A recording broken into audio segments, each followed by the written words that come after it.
Ama şunu ortaya koydu son cümlem. Hizbullah Güney Lübnan'da bir cephe açtı. Tam bir savaş cephesi gibi olmasa bile 10,5 ayda bunu gerçekleştirdi. İsrail de burada karşılıklı atışma şekilde Hasan Nasrallah'ın cümlesiyle söylüyorum. Biz kendi savaşımızı, özel operasyonumuzu yapıyoruz. Bu devam edecek. Gazze'de bir ateşkes olmadan bu sınır durmaz. Peki bilmiyoruz henüz. Üst düzey bir komutan olabilir dediniz. Evet. Öldürülen isim. Nokta operasyonu olduğu için. Ne olur, neye sebep olur? Bölge komutanları var. Karşılık verecek. Bakın bu gerginlik neden arttı? Hizbullah'ın bu gerginliği neden arttı? Beyrut'ta 2 numarası Hasan Nasrallah'tan sonra askeri kanadı üzerindeki en etkili isim Fuat Şükrü İsrail tarafından öldürdü. Ondan sonra Hayfa'ya kadar dronların, Hizbullah'ın günde 10 tane, 20 tane, 30 tane roketleri ve saldırılarını gördük. Yani Hizbullah 24 saat durmuyor. Bu Fuat Şükrü'nün kendilerine göre intikamı. Hizbullah kaynakları böyle dedi. Hatta ilginç bir şey dediler Semiha Hanım.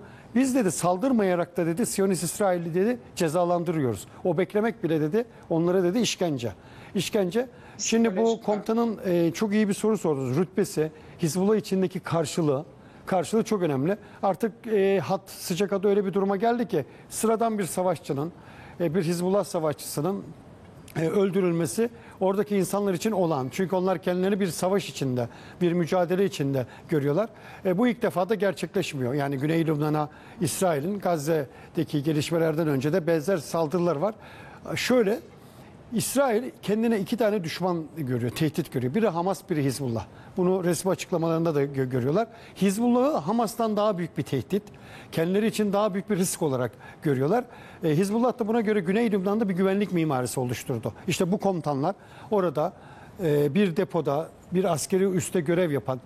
Şunu da söyleyeyim, atlanan bir şey var. Güney Lübnan'da İran unsurları da var. Devrim muhafızlarının bazı görevleri de var. Bu Lübnan'da açık kaynaklara yansıdığı için söylüyorum. Yani sadece Hizbullah savaşçıları değil, Hizbullah'a destek veren İran'ın devrim muhafızlarının belirli komutanlarının Güney Lübnan'da ve Beyrut'ta olduğu da biliniyor. Yani ben şöyle yazımda yazdığım bir şeyi söyleyeyim. Bölge Arap saçı gibi. Herkes var. İç içe girmiş, kaotik bir durum var. Doğru. Peki Hazar Hanım, dünya şimdi aslında biz de bunu konuşuyoruz sizinle sürekli. İran'ın misillemesini beklerken İsrail işte hani öldürmeye, suikaste ve saldırılarına devam ediyor. Evet, İsrail hız kesmiyor. Yani dört bir tarafa saldırmaya devam ediyor. Gazze içerisinde de, Batı Şeria içerisinde de, Lübnan içerisinde de ve daha fazlası. Yani bütün bu işte Hizbullah'a yönelik saldırıları, Gazze içerisindeki Batı Şeria içerisindeki şiddet arttırımı, Gazze içerisindeki soykırıma devamı kesmiyor.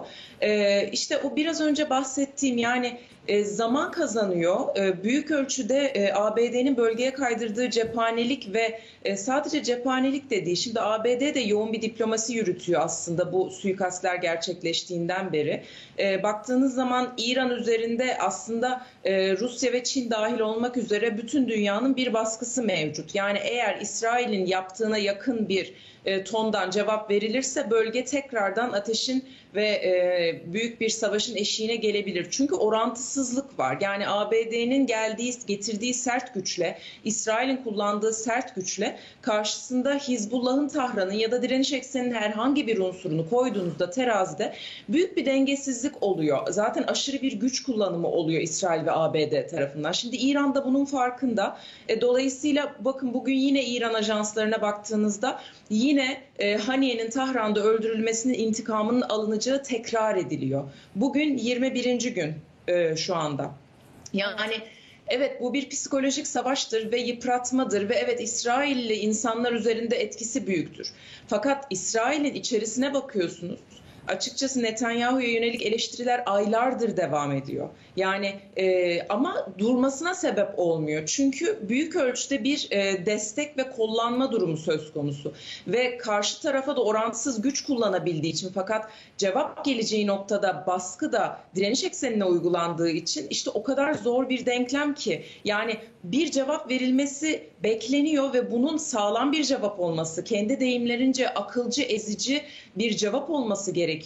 Uluslararası hukuktan kaynaklanan haklarını kullanacağını söylüyor Tahran. Fakat karşısında ne bulacak? Yani bir koalisyonla, eğer bunun karşılığında İran'ın bombalanmasıysa İran bunları da hesaplayıp göze almak zorunda. 90 milyon orada İranlı insan yaşıyor çünkü.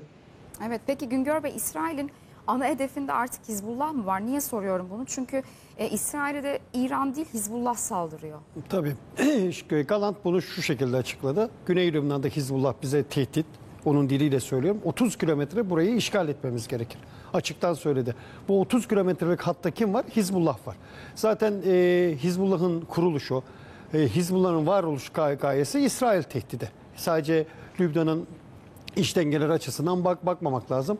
Özellikle bu Gazze'deki 7 Ekim 2023'ten sonra başlayan süreçte Hizbullah direkt cephede, yani Hamas'ın yanına militan ve savaşçı göndermese bile bir cephe açtı Güney Lübnan üzerinde ve İsrail'i sürekli taciz etti. Buna karşı da İsrail'in saldırıları var. Bir de bu ilk defa değil Semih Hanım. 2006 yılında İsrail karadan Güney Lübnan'ı Beyrut'a kadar işgal etmeye kalkıştı ve bu sırada 3 hafta, özür dilerim 6 hafta savaşı olarak adlandırılan savaşta Hizbullah ve İsrail kara savaşı gerçekleşti. Burada Hizbullah İsrail'i Lübnan'dan çıkarttı. Yani bu savaşları ve mücadeleleri yıllara yayılan bir durum. Bir de Hizbullah'ın söylemlerine baktığımızda, Hasan Nasrallah'ın açıklamalarına baktığımızda büyük şeytan olarak onların diliyle söyleyeyim İsrail'i tanımlıyorlar. Aynı şekilde de işgalci İsrail'in 2 tane İran'la birlikte 2 tane kendine tehdit gördüğü unsur var. Biri Hamas, biri Hizbullah, biri İran. Peki bu üçünün ortak noktası ne? Üçünün direniş ekseni. Yani Kassam Tukaylarının konsolide ettiği ve desteklediği Hizbullah'ı kuran kim? İran. Hamas'ın en büyük destekçisi şu anda ülkelerden biri kim? İran. Bu da giderek el yükseltmelerine neden oluyor. Soru şu, Hizbullah-İsrail düşük yoğunluklu çatışması diyelim şu andaki bir savaşa dönecek mi? Yani bunun tam tersi de olabilir. Bütün analizlerde İsrail karadan Güney Lübnan'a mı girecek diyor. Hizbullah Aksa tufanı gibi bir operasyon da yapılır. Bu yeteneğe sahip. Benim son gördüğüm şöyle bir yorumum var. Hayfa'ya kadar drone'u göndermesi. Yani İsrail'in üzerinde ne yapabileceğini, hava savunma sistemini geçip o drone'u indirdi.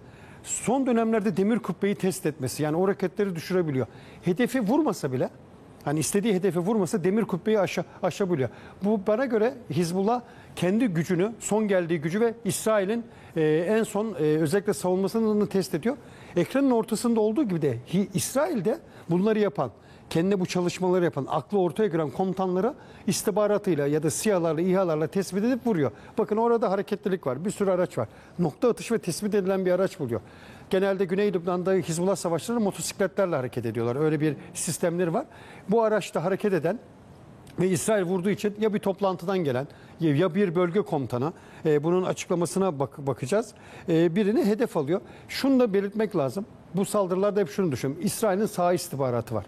Yani Güney Lübnan'da belirli unsurlarla bilgi alabiliyor. Biz bunu Beyrut'ta Hamas'ın 2 numarası El Aruri'nin suikastinde de yorumlamıştık. El Aruri'nin Beyrut'ta o mahallede toplantıda olduğunu İsrail nasıl duydu? Sıcak bir gündemle karşı karşıyayız. Son dakika şu anda ekranda Lübnan'da vurulan El Fetih yetkilisi. Tamam. Gelen bilgi bu. Eğer buysa El Fetih Filistin Direniş Örgütü'nde Ramallah merkezli. Yani bu bilgi biz Hizbullah'la birlikte düşündük. Burada Hasan Nasrallah dedi ki bizim Güney Lübnan'da savaşçılarımız içinde El Fetih, Hamas, İslami Cihat savaşçıları da var dedi. Bu açıdan çok önemli. Bu başka bir yere eğer El Fetih de önemli bir isimse, komutansa El Fetih buna Batı Şeria'da cevap verir. Öyle mi? Tabii. Hazar Hanım, Filistin'den gelen resmi açıklamaya göre Lübnan'daki saldırıda bir El Fetih yetkilisi öldürüldü diyor. Güngör Bey de yani bu da başka bir noktaya evrilir. Önemli. Siz ne diyeceksiniz? Ne anlatır bize El Tabii doğru. Çok doğru. Şimdi şöyle bakın Filistinli gruplar içerisinde biliyorsunuz yani 14 gruptan bahsettik en temelde. Şimdi bu 14 grubun tabii kendilerine göre farklı yapıları, yöntemleri, tarzları var. Fakat baktığınız zaman onların hepsi Filistin'in bütününü oluşturuyor. O yüzden geçtiğimiz ay Çin'in Pekin Deklarasyonu'nda onların bir araya getirilip bir ulusal pakta imza atması çok önemliydi. Çünkü İsrail açısından bir bütün olarak görmek istemediği Filistinli gruplar bunların hepsi. Şimdi hepsi kendince işte direnişe devam ediyorlar. Kendi bölgelerinde işbirliklerine, direniş ekseniyle işbirliklerine ya da kendileri karşılık vermeye devam ediyorlar İsrail'e. Çünkü baktığınız zaman karşı tarafta da İsrail bütün kendi hedeflerine yürürken karşısına çıkacak olan unsurlara bu şekilde kendi istihbaratı listesinden nokta atışıyla onları yok etmeye devam ediyor. Gerek ön alıcı eylemler yapıyor, gerekse o birliği, bütünlüğü bozmaya çalışıyor ama her şekliyle şiddeti arttırıyor ve onları dağıtmaya çalışıyor. Fakat işte buradaki kilit nokta şu. Aslında bunu biz Nisan ayında da gördük. Yani Nisan'da da bu saldırılar, suikastlar olduğu zaman aynı şeyi söylemiştik. Her ne kadar kişiler, kurumlar ya da işte komutanlar üzerinden bir yok etme yapılsa da bu direniş devam ediyor. Yani çünkü bu artık 75 yıllık ya da direniş ekseni çerçevesinde baktığınız zaman 20, 30, 40 yıllık bir karşılaşma söz konusu. Ve öldürerek bitmeyecek bir şey söz konusu. O yüzden siyasi çözüm gerekiyor. O yüzden diplomasiyle her şeye rağmen diplomasi konuşulduğu zaman bir kapı bırakıyoruz. Bir ihtimalle gerçekleşir mi diye. Bu ayki görüşmelere hiç umudum yok. Çünkü Hamas'ın söylediği gibi ABD doğal bir tarafı konunun ve İsrail'in her şeyiyle arkasında duruyor. Fakat baktığınız zaman İsrail'in karşıtları hem ülke içerisinden hem ülke dışarısından İsrail'le direnmeye ve karşılık vermeye devam ediyorlar. Dolayısıyla bunun da cevabı gelecektir.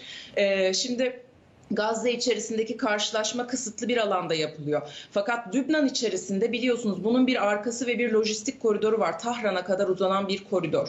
Dolayısıyla eğer söyledikleri gibi sırayla bunların intikamları ve cevaplarını alacaklar ve hazırlıyorlarsa bunların hepsini göreceğiz ve değerlendireceğiz. Peki El Fethi yetkilisi öldürülen Güngör Bey, bundan sonrası için acaba Hamas ve El Fethi arasında bir yakınlaşmaya da sebep olur mu? Zaten şu anda görüşüyorlar. Şimdi biliyorsunuz bir toplantı gerçekleşti. Ona yakın Filistin direniş grubunu Pekin'de bir uzlaşı metni oluşturdu. En son Mahmut Abbas'ın iyi bir bakış açısı getirdiniz. Türkiye Büyük Millet Meclisi'ne Gazze'ye gideceğim gerekirse. Hatta üste basak demesi El Fethi ve Hamas'ın aslında bir zemine oturduğu anlamına geliyor. Yalnız burada bir ilk var. Eğer bu açıklama doğruysa ki Filistinli kaynaklar açıkladı. Evet. Hafızam yanıltmıyorsa uzun süreden sonra ilk defa bir El Fetih yetkilisi hedef alınıyor. Bu bir ilk. El Fetih şu anda İsrail'e karşı bir silahlı direniş yapmıyor. Hatta Ramallah'taki El Fetih dediğimiz Mahmut Abbas, yani Filistin otoritesinin yönetiminin çekirdeğinden söz ediyoruz. İlk defa bir El Fetih yöneticisi. Bunun kim olduğu çok önemli. Eğer El Fetih'in üst düzey bir komutanıysa, yetkiliyse El Fetih sosyolojisi gereği buna cevap vermeleri gerekir. Bu da Batı Şeria'da, El Fetih Batı Şeria'da faaliyet gösteriyor. Ramallah'ın güvenliği El Fetih örgütünde. İzleyicilerimiz için kısa anlatayım. El Fetih, Yasser Arafat'ın kurduğu, sonra Filistin Kurtuluş Örgütü'ne evrilen direniş. Yani Hamas'tan önce El Fetih vardı. Yani bu direnişe İsrail'le çatışan, sonra anlaşma gerçekleştirdi. İşte Ramallah merkezli bir yönetimleri var. Ama Güney Lübnan'da Hizbullah'la büyük ihtimal, yani Güney Lübnan'da bulunuyorsa bu El Fetih yöneticisi Hizbullah'la birlikte hareket ediyor. Yoksa orada öyle faaliyet gösteremez. Şu olabilir, hani ihtimal dahilinde bu bir Hizbullah savaşçısı ya da Hizbullah'la bir savaşçısıyla hareket eden, bir komutanıyla hareket eden El Fetih görevlisi. Onlarla bir toplantıya gidiyordu. İsrail buna hedef aldı. Ya da burada benim farklı bir yaklaşım var. İsrail bilerek bu El Fetih yöneticisini vurdu. Neden? Masada şu anda Hamas, burası çok önemli. Hamas ve İsrail arasında bu esir takasında bir isim var. Mervan Barghouti. El Fetih'in efsanevi komutanı, İsrail tarafından cezaevinde tutuluyor. Hamas onun bırakılmasını istiyor. Diyor bu takasta. Cevap mı şimdi? Tabii bu da İsrail diyor, masaya cevap veriyor. Yani bakın El Fethi'yi vuruyorum diyor. Mervan Barghouti istemeyin benden. Yani ben herkesi vurabilirim diyor. Ama bunun şuna bakacağız.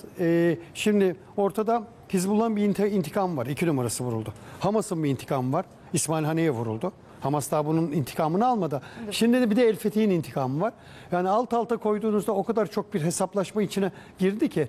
Yani bunun analiz etmek, bunun içinden çıkmak gerçekten çok çok zor. Şunu görüyorum ben. Bir istihbarat ağı örmüş Hizbullah. Yani Beyrut'taki suikastleri, İsmail Haniye suikastı. Bakın Beyrut, Tahran, Güney Lübnan. Zaten Gazze'ye bir vahşice her gün saldırıyor. Hedefleri bulabiliyor. Yani El Fetih yöneticisinin işte toplantıdan ya da konutundan çıkıp bir yere gittiğinde hareket halinde tespit edip vurabiliyor. Bu da gerçekten dikkat çekici bir nokta. El Fethi, Hamas ve Hizbullah'tan ayrı tutan bir özelliği var mı diye soracağım ama Hazar Hanım seslendi galiba. Hizbullah dedi Güngör Bey de istihbarat ağını öğren İsrail demek istedi o sırada. Ha pardon, dil sürtmesi oldu tabii. Evet. Tabii Hizbullah'ın da buna karşı sahada bilgilere teşekkür ederim hocam. Yalnız El Fethi yeni bir başlık. Bunun görevi, partideki görevi, El Fethi örgütündeki görevi, eğer üst düzey bir yönetici, işte bir sağ komutanın bir O şeyse, zaman işler değişir mi? tabii El Fethi'nin sahaya girmesi demek. Bakın çok eleştiriliyorlar. Şu anda El Fethi ve Mahmut Abbas Gazze'ye destek vermedikleri için Filistin toplumundan çok ciddi anlamda bir eleştiri alıyor. Bu işin kimin vurulduğu çok önemli. Bu arabadaki kimdi? Yani El Fethi oldu. Kimdi? Yani Hizbullah'la toplantıya gelen bir yetkili mi? Bir komutan mı? İşte El Fethi'nin siyasi kanadı. Olma ihtimali daha yüksek sanki. Tabii üst düzey. Oradaysa Güney Lübnan'daysa. Hizbullah'la bağı olan. Tabii. Zaten Hasan Nasrallah bunu dedi ki biz Güney Lübnan'da tek başımıza savaşmıyoruz. Filistinli gruplar var dedi bizle birlikte. İsim verdi İslam-ı Cihat, Kassam Tukaylara. Eğer buysa demek El Fetih de var. Bunun içinde bu yeni bir durum. Bu yeni bir durum demek. Biraz sonra belki konu başlığımız gelir. Hamas'ın Kudüs'le ilgili açıklaması da bundan bağımsız dedi. Cuma günü dedi, Kudüs'te dedi. Kudüs günü ilan edelim ve direnişe başlayalım. Belki de Yahya Sinvar 3. intifadan söz ediyor. Yani biri... Peki öldürülen bir üst düzey yetkili ise El Fetih daha mı çabuk cevap verir Hizbullah ve Hamas'a? Tabii o El Fetih kendi içinde değerlendirir. Çünkü Batı Şeria'da İsrail askerleri de iç içeler. Orada değişik bir durum var.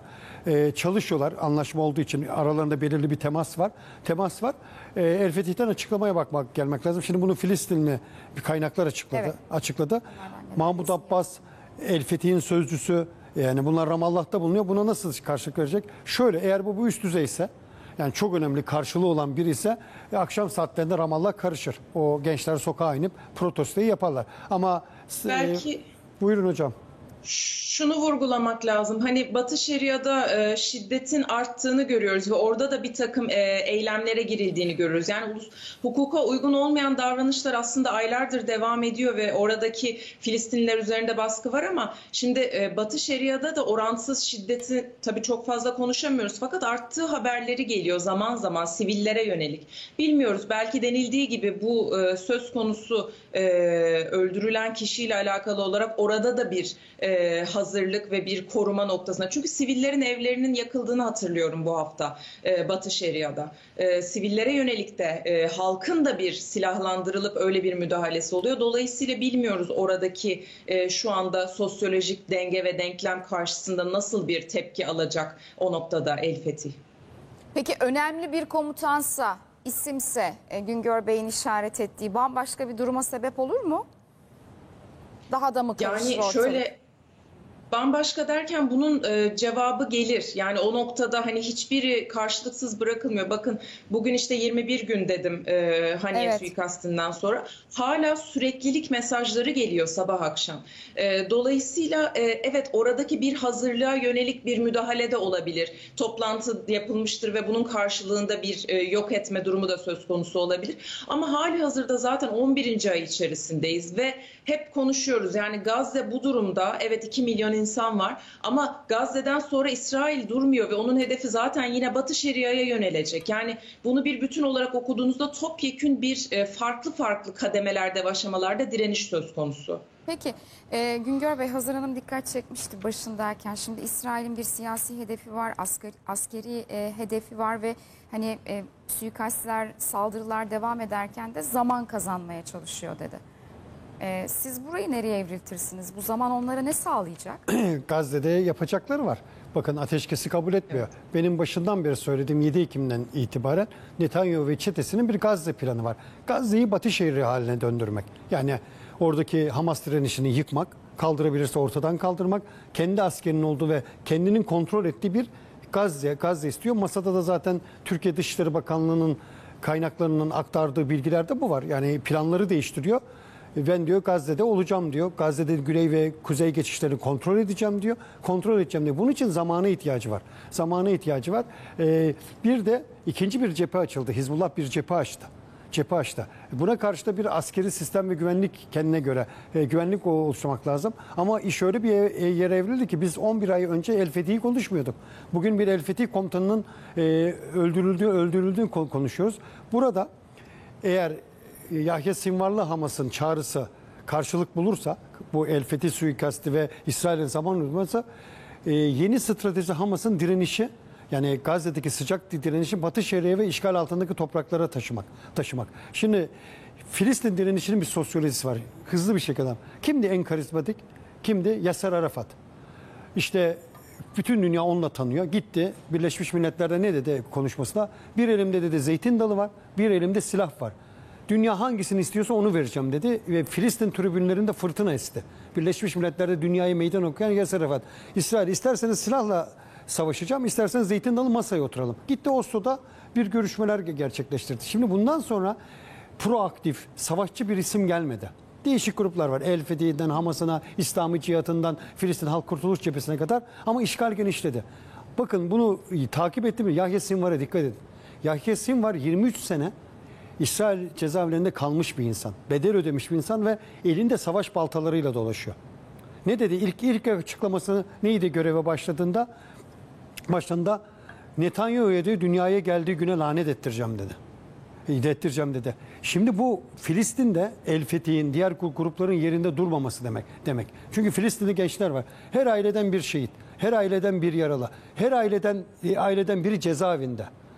Her aileden biri sürülmüş. Filistin bu sosyolojisi var. Bu bir yere evrilecek. Zaten Türkiye ondan dünyayı bırakıyor. Psikolojik olarak da kaybedecek neyimiz kaldı artık? Ev yok, anne öldü, baba öldü, köy yok, kasaba yok. Evet. Bir çadıra sığınıyorsun, çadırı vuruyor. Ama tam bu sırada savaşçı bir karakter ve etki oluşturan bir şey Filistin direnişinin hareketleri. Belki de Siyonist İsrail aldığı istihbarattan dolayı bunlar bir hareketlenme var. Yeni dönem El Fethi'ye hedef aldı. Batı Şeria'ya bakmak lazım. Hocam çok doğru. Hem bu gayrimeşru hırsız olarak tanımladığımız işgalci sivillerin elleri taşkınlıklara, Mescid-i Aksa'ya girmeleri, bu gene geçen tacizli yapmaları ve orada belirli noktalara saldırıları Batı Şeria'da hareketlendirebilir. Batı Şeria'da kim var? Batı Şeria'da ve Ramallah El Fetih var. Yani asıl burada soru şu. Bu saldırıdan sonra El Fetih, Hamas gibi İsrail'e karşı bir direnişe geçecek mi? İkinci sorumuz Kudüs merkezli 3. intifada başlayacak mı? Hamas'ın son dönemlerdeki açıklamaları bu.